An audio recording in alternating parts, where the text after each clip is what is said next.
com a convicção nas nossas famílias, com os nossos amigos, com as nossas amigas, com o afã de não entrarmos nesta onda permissiva de suspensão de uma oportunidade reencarnatória. Que nós não entremos nesses selos de permissividade que são infelizes pela ótica apenas humana. Apenas enfoca-se a humanidade, não o espírito, a passividade com que os lares poderão trabalhar os seus filhos, e não as responsabilidades desses entes com estes espíritos que chegam. Então, o que nós precisamos mais do que nunca é o pedido do Nestor Mazotti, multiplicarmos essas ideias. A partir do momento em que esse tema vem se arrastando no poder legislativo,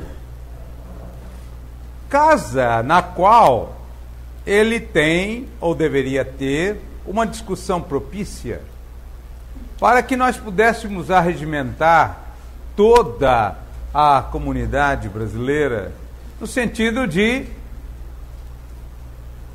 explanarmos as nossas ideias, de fazermos uma discussão em nível nacional, até com enfoques internacionais, pelos representantes do povo, no sentido de amealhar pelo filtro da comunicação em massa o que seria uma decisão tão séria, porque pode marcar o início de uma concepção altamente perigosa ao estabelecimento do princípio máter da intangibilidade da dignidade humana, que é um dos princípios que está fortalecendo como uma base estrutural a nossa Constituição Federal. Mas, adiantando-se como exatamente o poder legislativo, através de alguns pares, dizem que houve uma intercessão e há até a possibilidade de um projeto, de um decreto antecipando a não aplicabilidade dessa decisão em razão de uma intervenção pelo poder competente, que era o poder legislativo. E nós tivemos, portanto, uma análise muito interessante a respeito deste ponto, que é um ponto de destaque desta noite, para analisarmos a nossa potencialidade diante daquilo que seria o enfoque espírita. Falta aos nossos preclaros ministros uma visão integral, de uma visão trinitária do homem. Falta a eles essa visão espírita, que consegue ver no ser terreno uma completude de uma vivência de vidas que se intercalam, com consequências na atual reencarnação, de determinadas estruturas que tenhamos feito em vidas passadas.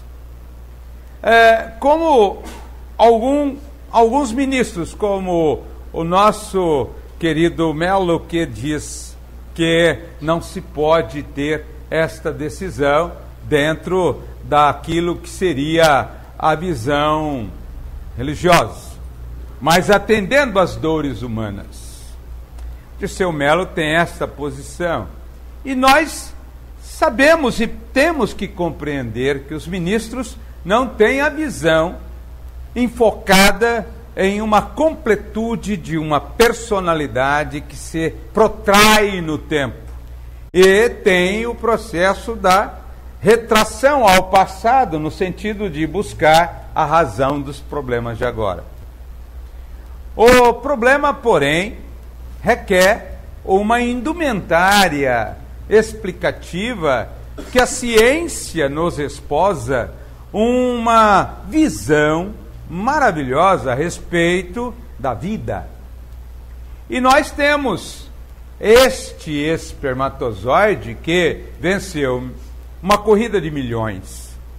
Se nós estabelecermos uma relembrança, a reencarnação de Sergismundo, nos Missionários da Luz, um livro esplêndido de André Luiz, nós vamos ver que nos milhões de espermatozoides, quando o ser reencarnante, diminuído na sua estrutura intermolecular, portanto, já no campo de projeção que será a criança depois do desenvolvimento do feto, ao chegar o ser próximo do vaso materno, ele inflexiona uma direção fluídica e atinge o modelo correspondente ao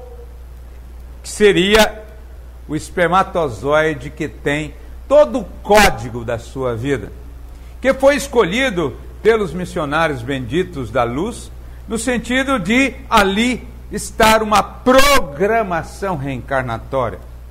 E este espermatozoide, fortalecido por esta estrutura fluídica, ganha energia e consegue vencer nesta que seria uma corrida com um polo magnético determinado ao óvulo, a sua força, vencendo a todos e, enfim, se aproximando deste momento fantástico.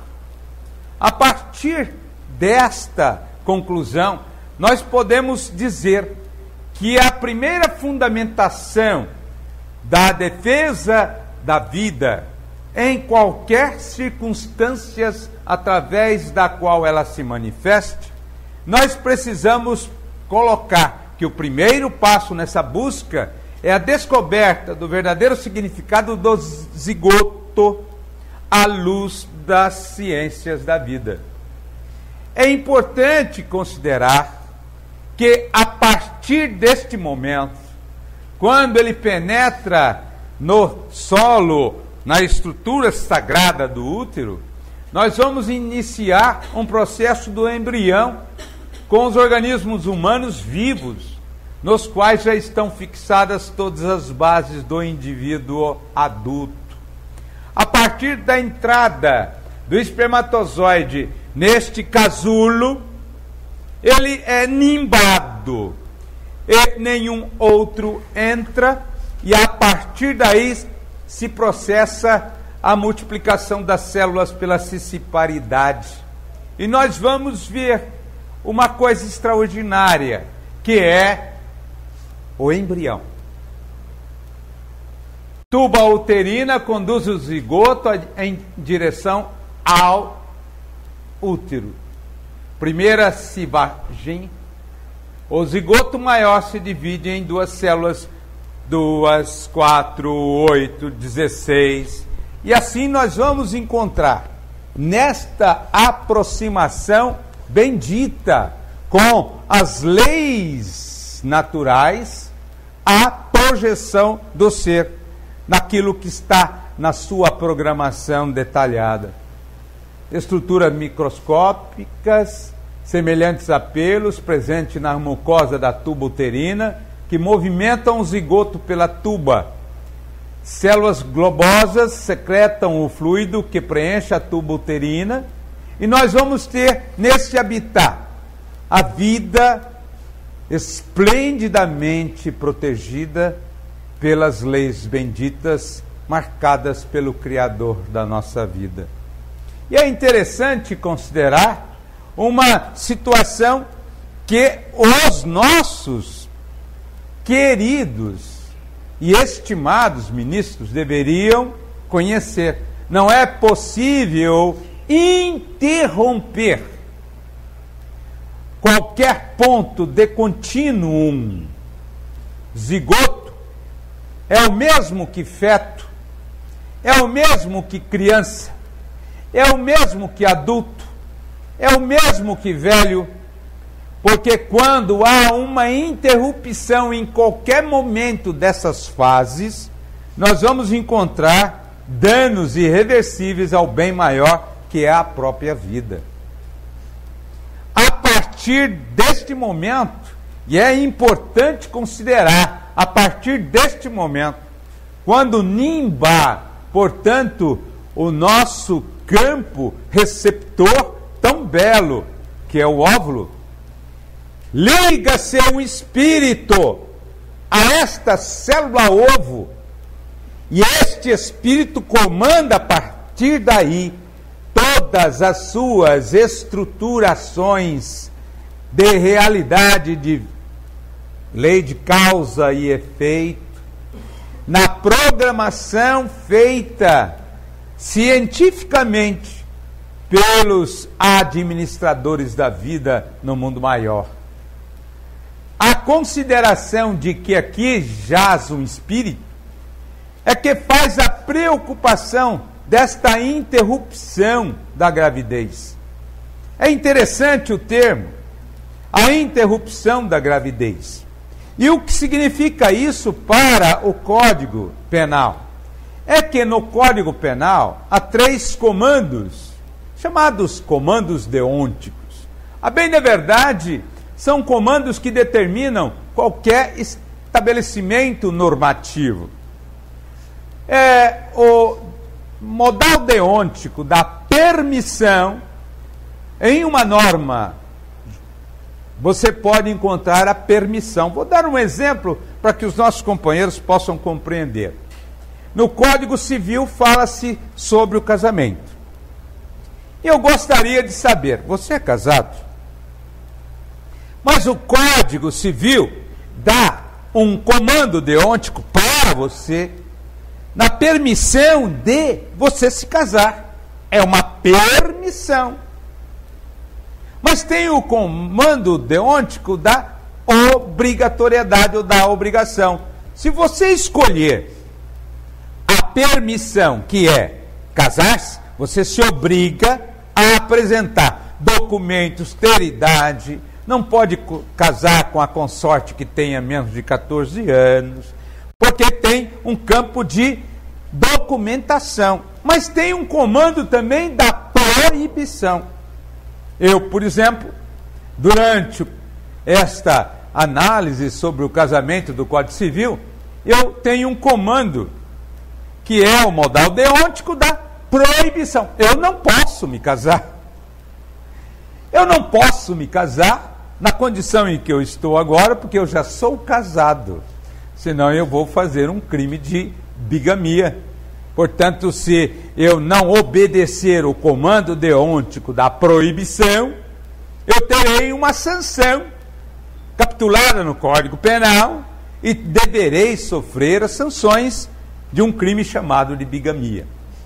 Então, o que nós vimos o Supremo Tribunal autorizar a interrupção da gravidez de um anencéfalo, ou seja, de um feto cuja projeção já determina que ele vai nascer sem parte da massa encefálica, algo fica para estruturar uma série de comandos importantes, como o de sugar, o de olhar, o de ver. Há determinados resquícios de massa encefálica, mas a perda de uma projeção numa quantia maior vai significar pouco tempo de vida. E o que o Supremo Tribunal Federal determinou? Mudar o modal deôntico do Código Penal, onde tem o modal deôntico da proibição do aborto de um anencéfalo, também chamado de aborto eugênico, que vem da eugenia, da beleza da raça. Nós teremos, portanto, esta mudança de que era proibido para que agora é permitido. o que foi decidido foi isso, que a gestante pode solicitar a interrupção da gravidez e já há uma determinação normativa de que não é necessário a autorização de qualquer magistrado do Poder Judiciário, basta que esta decisão já tenha a publicação da ata, que foi feita pela em primeira parte, porque na primeira parte da ata não fala quando que vai começar a vigência dessa determinação, e essa ata vai se completar na próxima semana, no sentido de que ela pode autorizar a interrupção da gravidez. Há estudiosos na doutrina jurídica diz que nem a ata precisa ser publicada. A partir da decisão já registrada no Supremo Tribunal Federal, qualquer gestante pode chegar em qualquer unidade de tratamento da saúde, solicitar a interrupção em razão daquilo que seria a projeção de um feto com anencefalia. Esta unidade de saúde vai encaminhar o caso para aquela área específica e, comprovando, com a autorização da mãe, é feita a interrupção da gravidez. O que ficou decidido foi isso. E nós, agora, precisamos informar, precisamos doutrinar, precisamos divulgar, manifestar o posicionamento espírita, para que as pessoas, nossos parentes, nossos amigos, possam conhecer as grandes responsabilidades desse selo permissivo, as consequências espirituais para quem determinar a interrupção desta gravidez, que é um plano divino. Nós poderíamos dizer, a célula ovo é um dos exemplos mais admiráveis. Por que mais admiráveis? Porque é vida. Estava fazendo uma alusão a um canal 10 de TV, lá na nossa cidade, através de um pool, de uma estrutura comercial lá, que conseguiram definir exatamente 7 minutos de comentários sobre esta área. E nós falamos exatamente isso. Há uma alma. Quando esta alma, ligada à célula ovo, tem vida, registra, e isto é muito provado. Por que é provado? Através da terapia de vidas passadas, através daquela terapia regressiva, você constata que quando um trauma é registrado, o trauma às vezes inibe a pessoa em determinados estados fóbicos. Na regressão é determinado às vezes um ponto durante a gravidez, e nesse ponto da regressão é um dos pontos mais delicados. O paciente ali que está em processo de regressão, ele se encolhe todo, fica na posição fetal, e ele registra, por exemplo, uma briga, uma discussão com o pai, com a mãe, um golpe, em que ele recebe a pancada e inicia-se aí um processo traumático. Então é a vida. Há um registro. Há um momento delicado no qual o ser vivo, na célula ovo, registra. Tanto é verdade que se encontra nesses campos psiquiátricos, psicológicos, documentação robustecida de que há um registro que pode causar um problema, uma lesão futura, quando adulto estiver. E nós precisamos compreender que isto é vida. Existe uma alma. E esta alma, não sendo aceita, para onde ela vai? A célula ovo é um dos exemplos mais admiráveis, porque encerra em si mesma, potencialmente, todo o projeto de um novo ser, que é único e insubstituível. É aquele ser com o qual a mãe tem uma responsabilidade direta e respectiva. O pai, igualmente, os avós também, toda a família. E nós precisamos saber por que ocorrem estes campos de sublime oportunidade de redenção, embora árdua, uma sublime atuação de renovação. O que diz o Livro dos Espíritos? Pergunta 344. Em que momento a alma se une ao corpo? E a resposta: desde o instante da concepção, o espírito designado a habitar certo corpo, a este se liga por um laço fluídico. A vida, a espírito, o laço fluídico está a determinar que há uma reciprocidade entre o corpo que se forma e o espírito convidado a reencarnar. Aqui nós temos um exemplo. Marcela rindo no colo de sua mãe, olhando, registrando um polo de massa encefálica, em que pese faltar a grande parte dessa massa que comanda essas reações. E nós poderemos encontrar exatamente o local. Patrocínio Paulista. Um anencéfalo viveu por 1 ano e 8 meses. A menina chamada Marcela de Jesus Ferreira, que conseguia ouvir os sons, registrava a presença da mãe, tinha manifestações de emoção. Ora, se nós sabemos que quando o espírito está ligado ao corpo, qualquer reação é importante, o espírito registra. O fato está também documentado nas pessoas que estão no estado comatoso. Está no processo de coma, está no coma, mas você não pode, em sã consciência, atribuir-lhe campos negativos ou perturbadores, porque o espírito está registrando.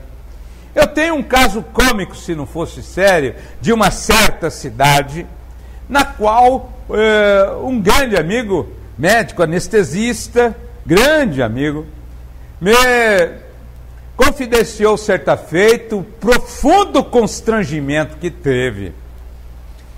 Na operação, uma senhora estava sendo operada e ele fez o processo da anestesia com muita competência.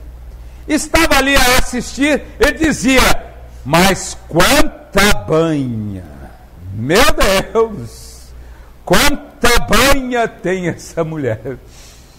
Meu Deus! E foi brincando com a banha alheia. Não percebeu, porém, que o espírito pode registrar.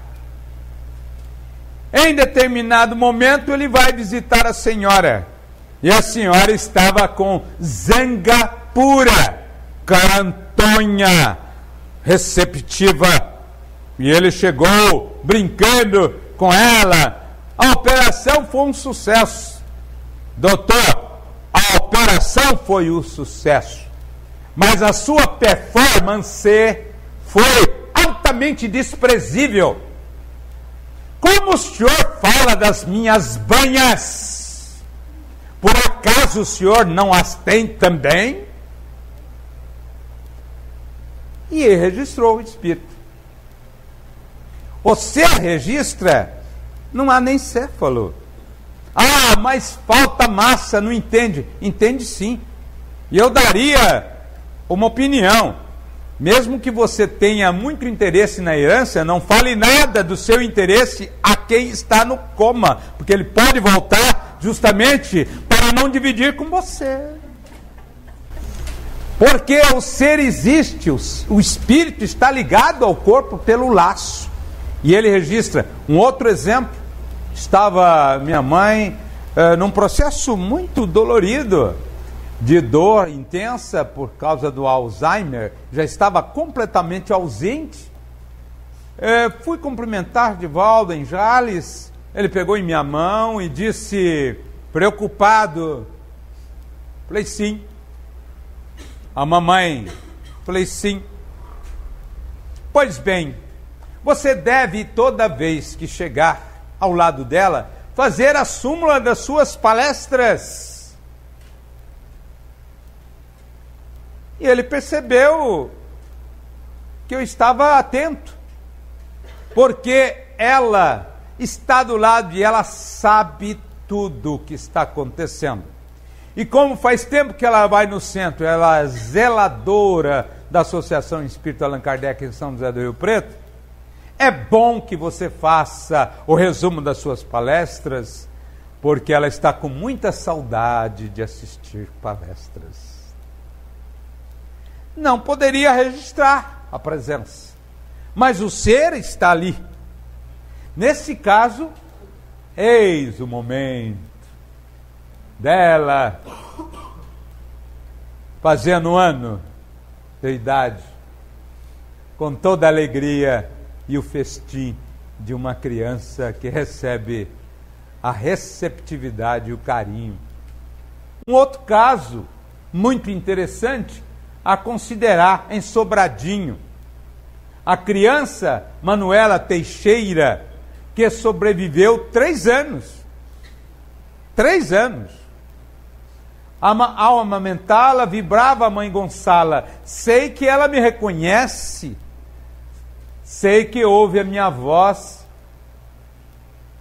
E começa a mexer-se. Viveu 3 anos e morreu em 14 de setembro de 2003. Sepultada como um ser humano, lógico, no cemitério de Braslândia, no Distrito Federal. Os ministros autorizaram a interrupção de uma gravidez de um anencéfalo, com uma justificativa quase que permeada em todas as decisões, muito sofrimento para a mãe. Não vai ter condições de voltar para casa a não ser no luto, poucas horas. Mas toda a regra tem exceção. E nós precisamos considerar os aspectos espirituais que envolvem um anencéfalo. Por quê? Qual a razão que Deus, soberanamente justo e bom, encaminha a um casal de jovens tão belos, tão lindos, tão felizes, uma criança sem cérebro? Há causas importantes. A cada efeito, uma causa antecedente. A cada causa, um efeito consequente. Deus é soberanamente justo e bom. Ele é plenamente bondoso. E se o sofrimento é muito profundo, a justiça e a bondade. A justiça, porque os seres estão em processo de renovação, de prova, no caso de expiação, para expiar, tirar, expulsar, expirar do corpo perispiritual a dor que ele traz, o sofrimento que ele traz, e quando vai ao corpo físico, sara-se o perispírito. É necessário limpar. É um processo de limpeza. E por quê? Às vezes, nós vamos encontrar uma menina tão bela, tão linda, mas muito vaidosa e muito orgulhosa, profundamente egoísta, vendo que alguém a ama perdidamente e tem bens amoedados, ela o envolve, mantendo em um processo de enlevo e paixão. Retira-lhe os bens através de uma cantilena envolvente e consegue fazer com que ela tenha a possibilidade de uma comunhão total de bens. A partir daí, alcançando o seu objetivo, descarta o ser por motivos sempre altamente justificáveis no plano terra, mas sem nenhuma contextura na programação reencarnatória do ser na terra. Ele, apaixonado, envolvido, manietado, aquele sentimento profundo de paixão, se desespera, se mune de um revólver e estoura-lhe o crânio, destruindo parte da massa encefálica. Corre o tempo, passa célere a ação bendita do tempo, e de repente voltam os protagonistas. O amigo daquele que se matou conseguiu muita alegria do sucesso agora da moça nova, bela, linda, aquinhoada dos recursos financeiros do seu ex-amigo. Estão felizes, com uma perspectiva imensa de bênçãos para fazer a prole.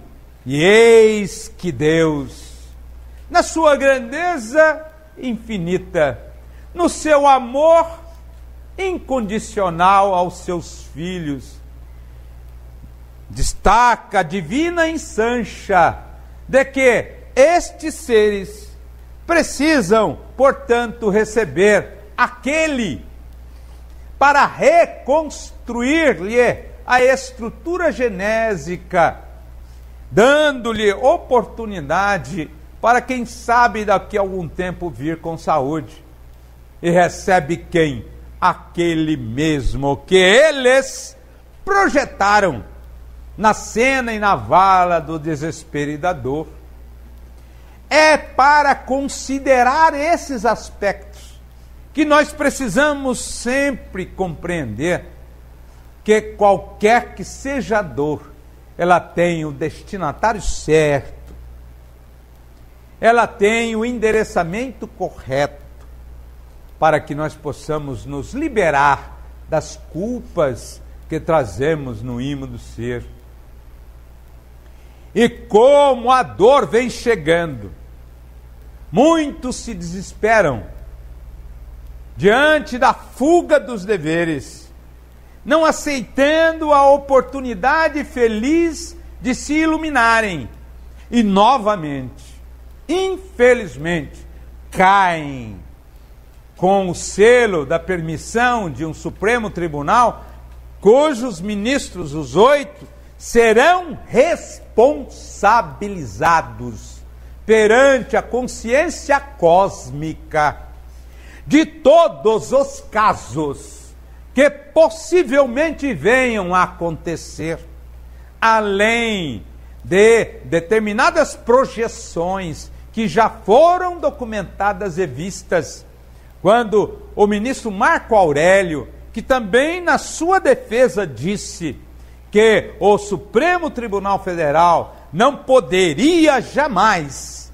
tomar qualquer decisão com olhos da religião.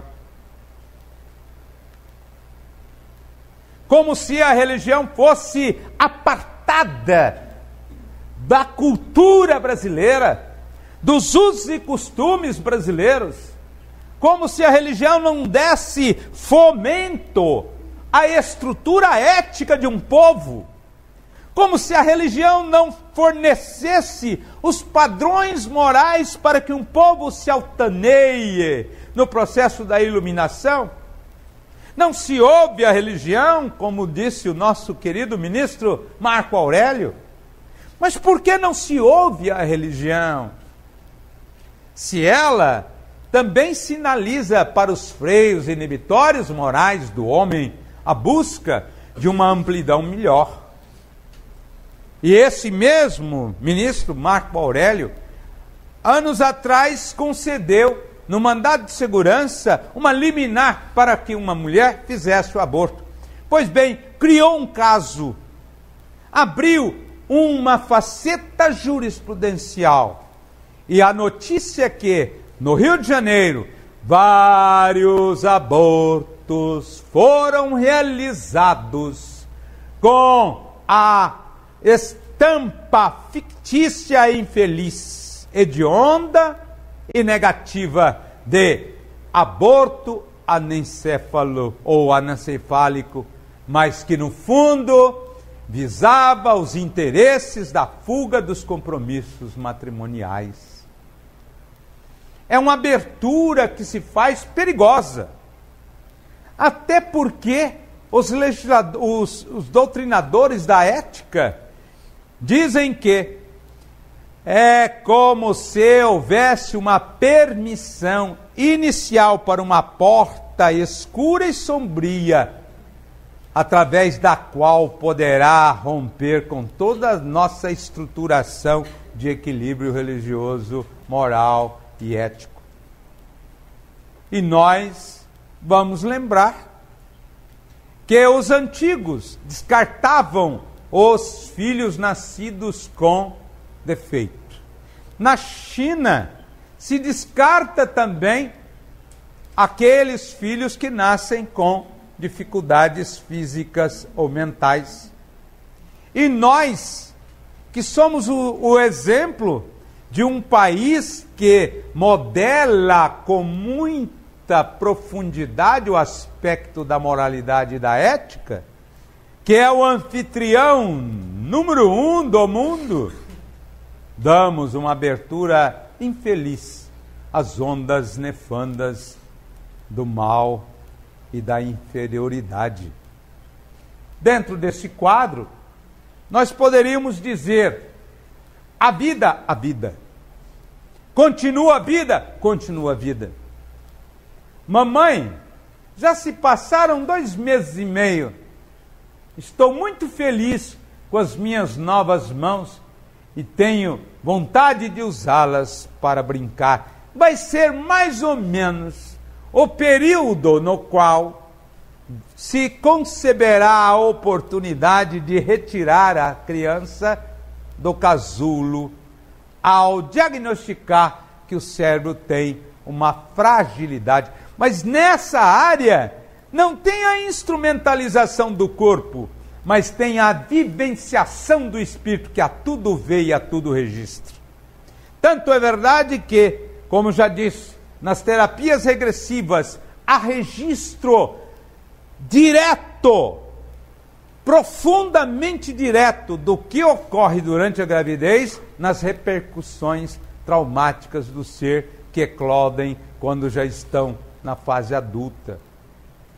E nós poderíamos encerrar a nossa parte dizendo que um recado do Espírito que vem: receba-me como sou. Um dia, quiçá não tão distante, seria como você quer que eu seja. Feliz, muito feliz. E nós nos reportamos ao nosso querido Di Biase, quando relata um fato ocorrido em uma cidade brasileira, com os personagens nos quais ele atribui nome de João e Maria. Felizes, se uniram em expectativa para receber um filho ou a prole, a primeira gestação. Se prepararam muito, com alegria, com o festim da emoção. E 2 anos depois, a notícia veio para alegrar os corações: Maria estava grávida. Não há palavras para determinar este momento. nós ficamos assim como que desconectados da vida. Os compromissos voltam, o ser reencarnante traz a melodia do amor ou as dificuldades do relacionamento. Cada gestação, para as mulheres, é uma gestação. Se 3 filhos, 3 vivências absolutamente diferentes. Porque o Espírito traz a sua personalidade, seu campo vibratório, seu campo fluídico, as suas companhias espirituais, os seus amigos, os seus inimigos. E em razão desta fluência de intercomunicações espirituais com a família, há agitações ou balsâmicas situações de paz ou de muita confusão, em razão do ser que vem. Às vezes o ser é balsâmico, é bom, é elevado, é superior, mas tem gente que não quer que ele renasça. Então dá problema, faz descanso, faz dieta, ele e tal aqui, dá problema. Então o que nós precisamos fazer? Passes. Vibração positiva, evangelho no lar, vivência na casa espírita, onde tem os suaves amortecedores do amor. É aqui que funciona toda a estratificação de providências. É aqui, no centro espírita, que os amigos espirituais fazem toda a tratativa necessária para que o renascimento ocorra. É aqui que os espíritos negativos são conduzidos para que o ser reencarnante tenha um pouco de paz. É aqui, nesse momento, é interessante que até o espírito reencarnante pode ser tratado, envolvido, amparado no mundo espiritual pelos mentores da casa, a fim de propiciar a reencarnação. E Maria estava muito feliz. Mas teve uma notícia, 2 meses depois, que entristeceu a família. A criança que viria, ou uma menina, trazia a falência infeliz. A ausência de massa encefálica ali propiciar uma projeção de vida segura por longo tempo.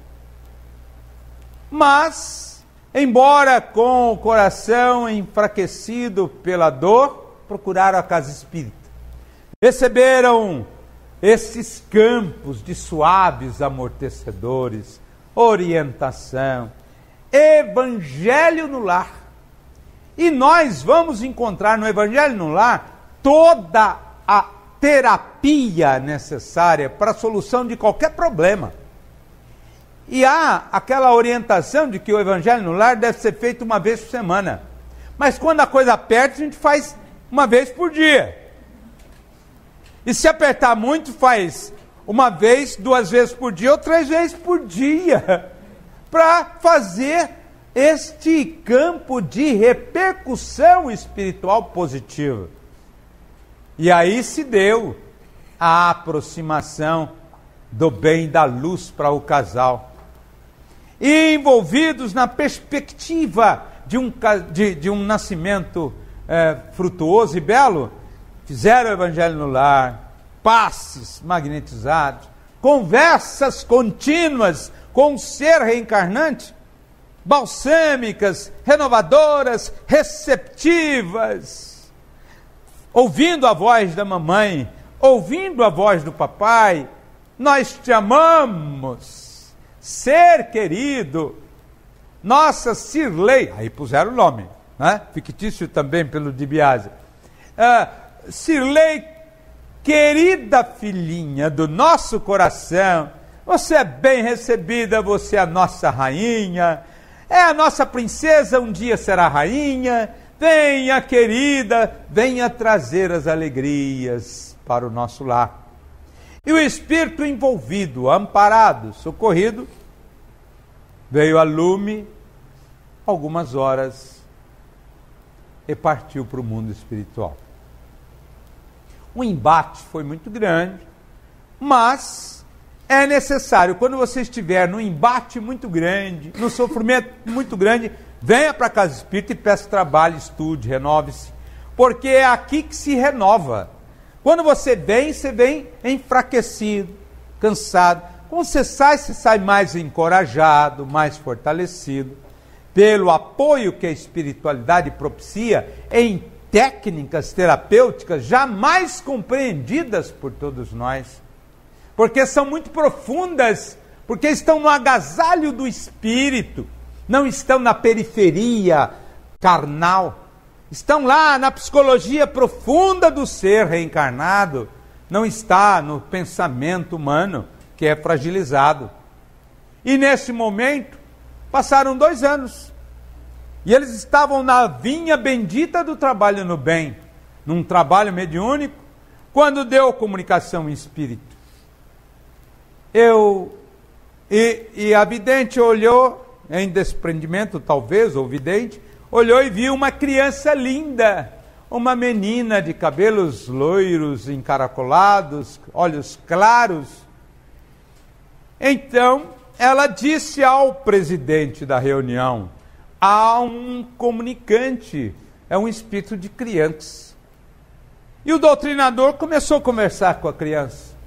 E a criança, então, se identifica dizendo: eu vim aqui para agradecer os meus pais, Papai João, Mamãe Maria. Como vocês foram belos ao meu sofrimento. Por erros do passado, eu vim com falências na área encefálica. A culpa corroía-me o coração. O espírito, meu espírito estava enfraquecido, fragilizado e atemorizado. Mas encontrei amor, carinho, fluidos balsâmicos, a todo momento, evangelho no lar, a cantilena bendita da esperança, do cancioneiro do Senhor Jesus, tocava minha alma. E o que eu registrei, olha que intensidade, o que eu registrei? A cura, lenta, porque eu fui expirando para o corpo, aquilo que estava no perispírito, e o perispírito foi se amoldando a uma nova estrutura. E quando eu parti, eu estava com o perispírito algo já muito modificado. Hoje trago essa indumentária, mas quero noticiar, mamãe, papai, agora, resolvidas as questões, o Pai amorável encaminha a todos nós a notícia de que eu vou voltar. Dentro em breve, eu vou voltar no mesmo lar de mamãe, de papai, para que agora, em um tempo longevo, eu poder renovar-me diante do educandário da vida, produzindo as facetas benditas do amor. Dentro de 2 anos, nasceu Cirlei, uma bela menina, cabelos encaracolados, olhos claros, para ficar por um longo período no educandário da vida. Receba-me como sou. Um dia serei como você quer que eu seja, feliz, muito feliz. Que Jesus, o Mestre incomparável, o maior amor de nossas vidas, o fanal das nossas existências, o escultor que com o cinzel e o martelo lentamente esculpe a estrutura iluminativa do nosso ser em evolução.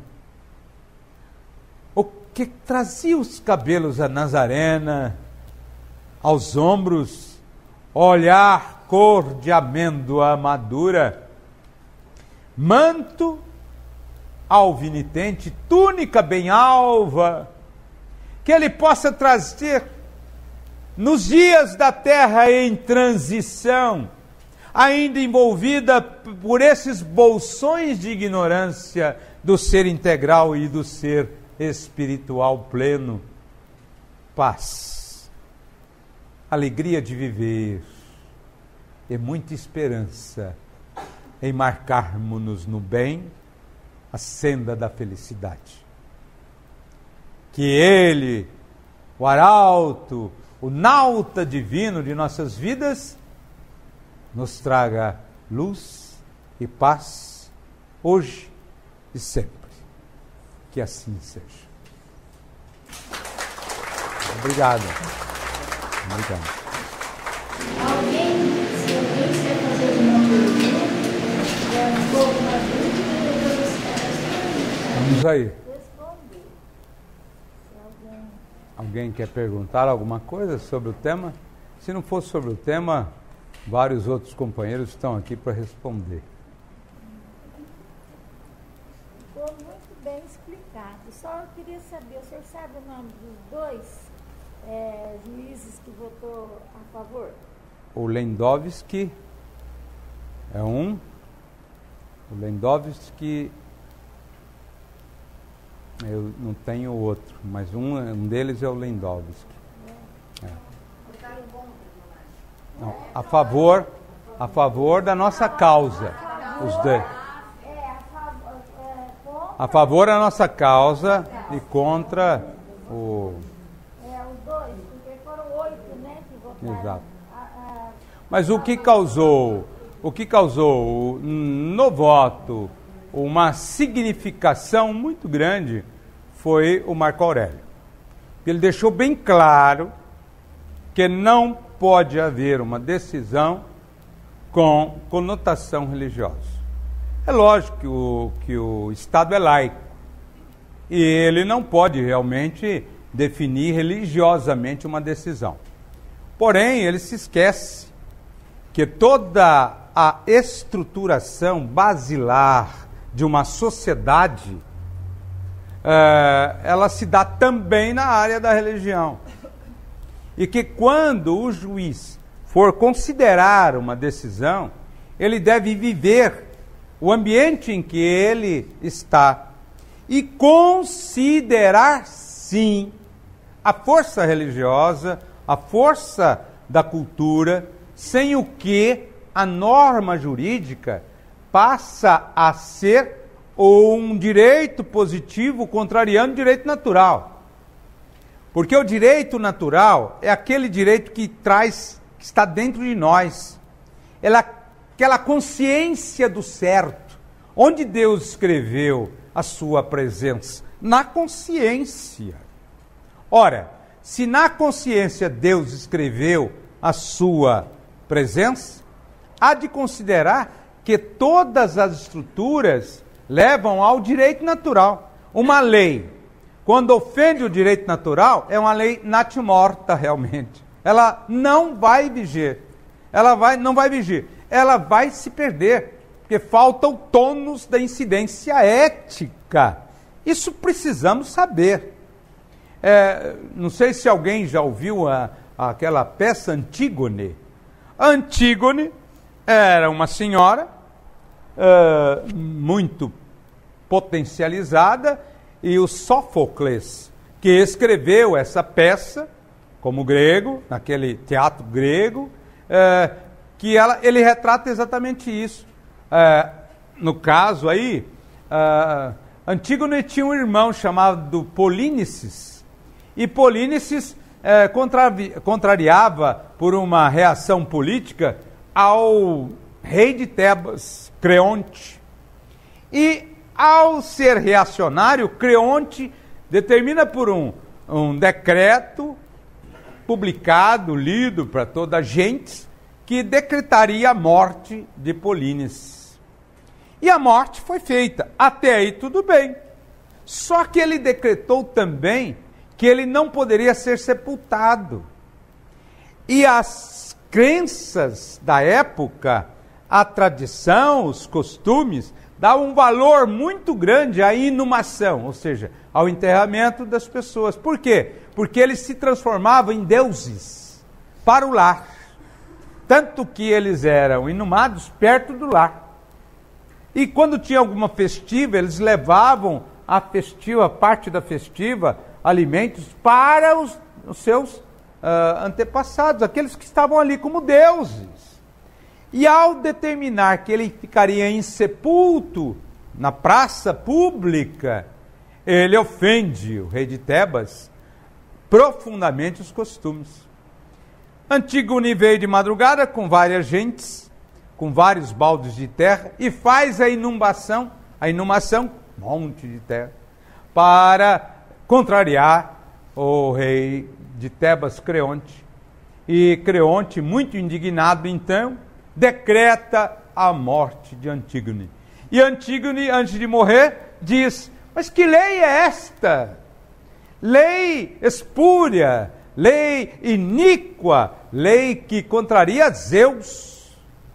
Eu vou partir, mas estarei ao lado de Zeus, na paz da minha consciência, pela preservação dos costumes que nos agasalha. E você vai para as voragens infelizes do inferno, porque você contrariou os nossos interesses.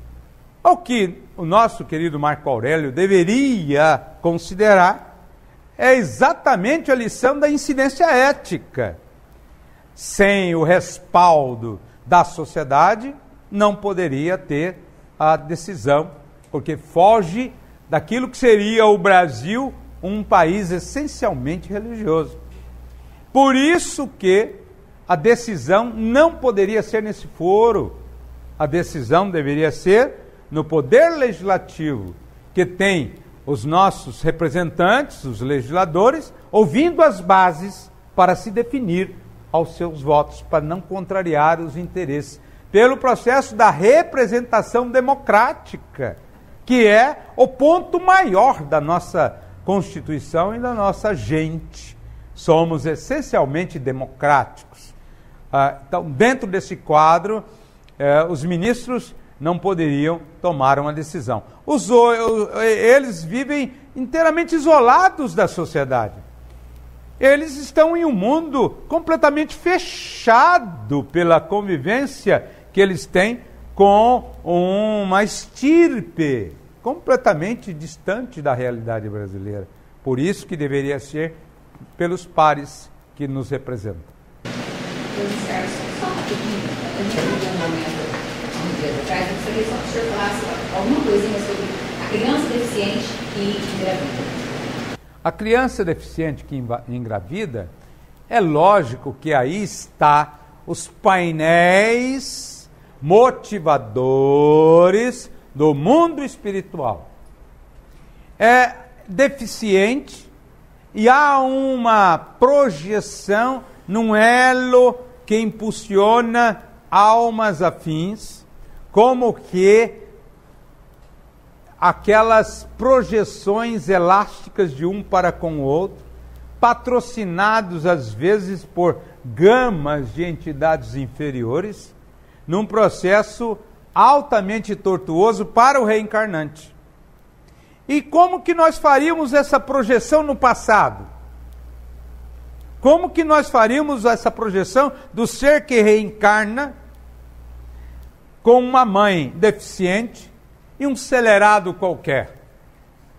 Se nós projetarmos essa cena para o passado, nós vamos encontrar alguém malevolamente perturbado, infeliz, aproveitando-se de alguém com fragilidade mental, através de uma vingança para atingir os pais. Os mesmos protagonistas do ontem voltam novamente. às vezes aproveitando a incidência negativa de alguém que esteja por perto, para se convalidar a mesma cena do ontem. Tudo o que acontece em nossa vida tem uma repercussão imediata, determinada, milimétrica.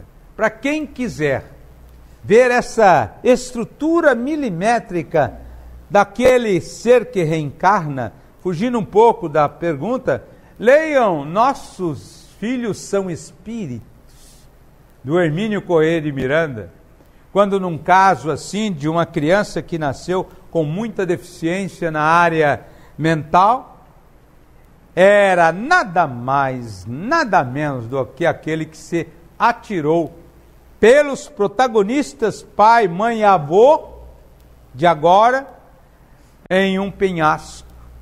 E lá, o Hermínio Corrêa de Miranda, ele noticia a inteira correspondência dos ferimentos e a perda de massa encefálica, correspondente agora num ser, como ser justaposto o mesmo quadro, num processo identicamente perfeito às lesões produzidas lá, com as lesões recebidas aqui pelo fórceps que teve que atuar para que ele nascesse.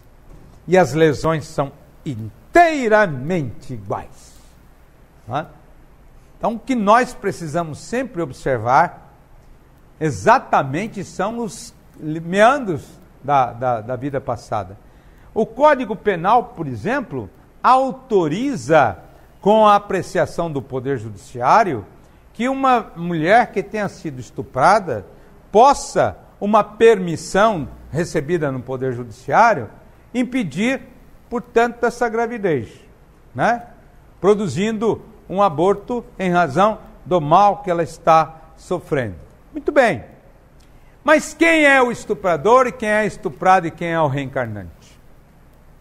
Se você buscar, nosso ministro Marco Aurélio, as estruturas da doutrina espírita, em uma íntima vinculação do que se erra e do que precisamos pagar, jamais poderemos desconsiderar a ciência espírita, que traz um alinhamento renovador.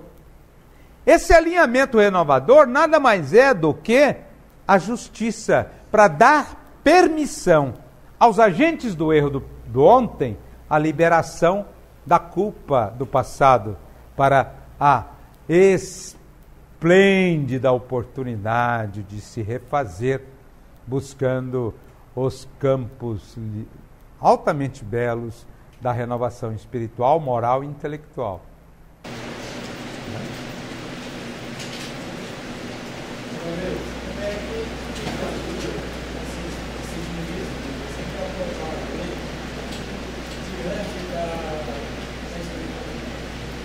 A pergunta dele é como ficariam os ministros que aprovaram a lei diante desta estrutura.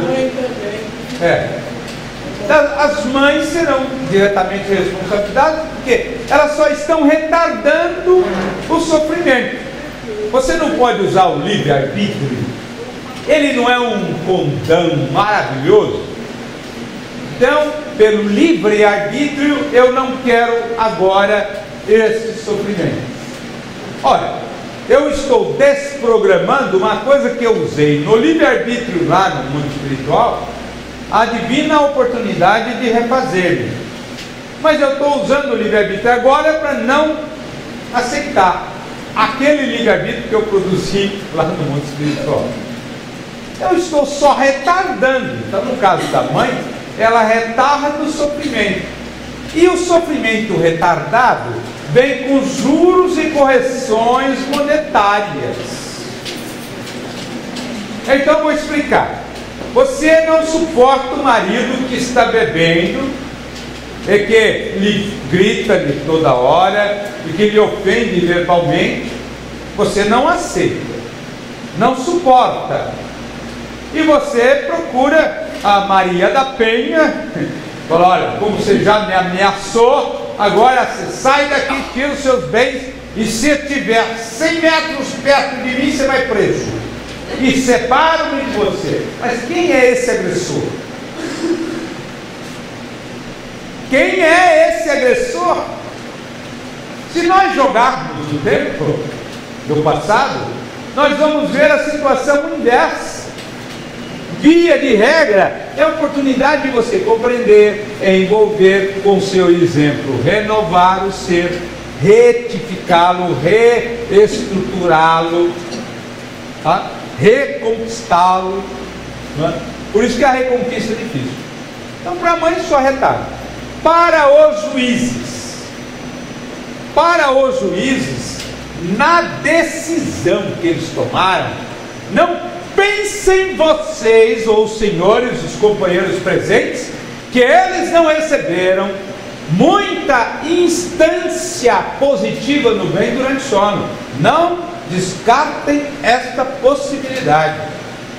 Receberam muitas orientações dos seus amigos, dos seus orientadores na terra, e persistiram na decisão, alegando um avanço da sociedade.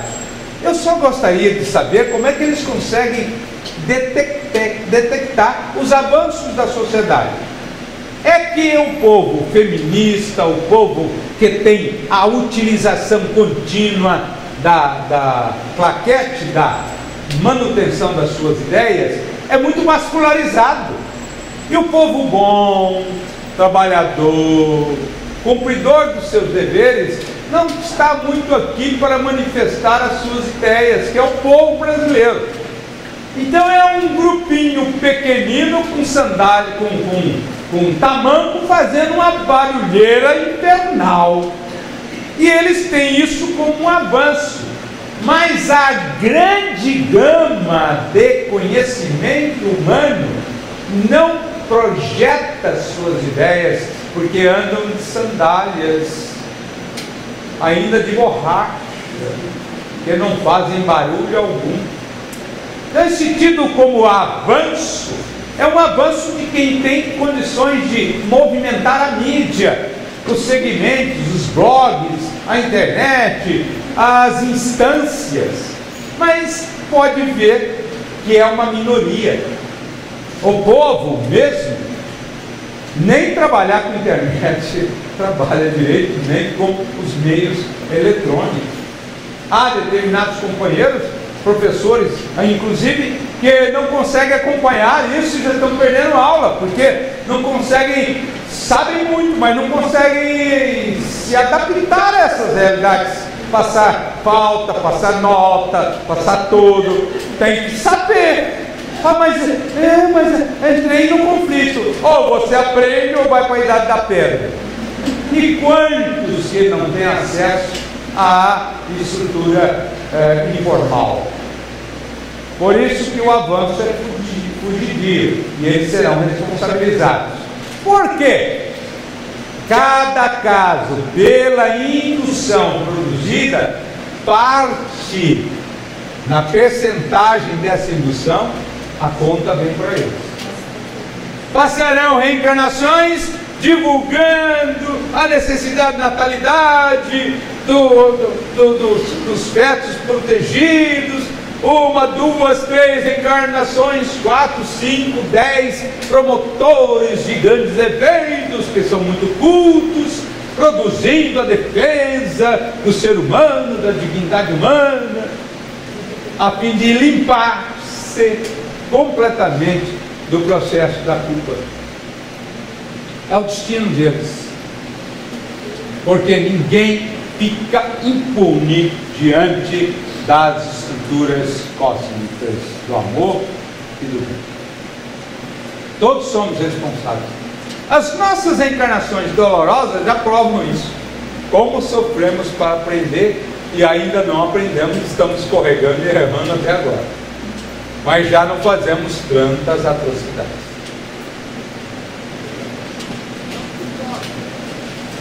Foi uma alegria a participação aqui. Eu volto a dizer que peço excusas, porque o atraso é porque eu tenho um grupo mediúnico termina 18h30. E aí, para vir para cá em cima da hora, eu saio de lá mesmo, bem correndo, no próprio centro. Aí, sem muita aproximação, de muito abraço, porque eu já estou vencido. Mas a gente veio cumprir a tarefa, né? Com muito carinho, com muito amor. Rede Amigo Espírita, uma ferramenta de união, interação e divulgação do movimento espírita. Acessem www.amigoespírita.ning.com e confira nosso acervo disponível. Rede Amigo Espírita, divulgando, instruindo e unificando.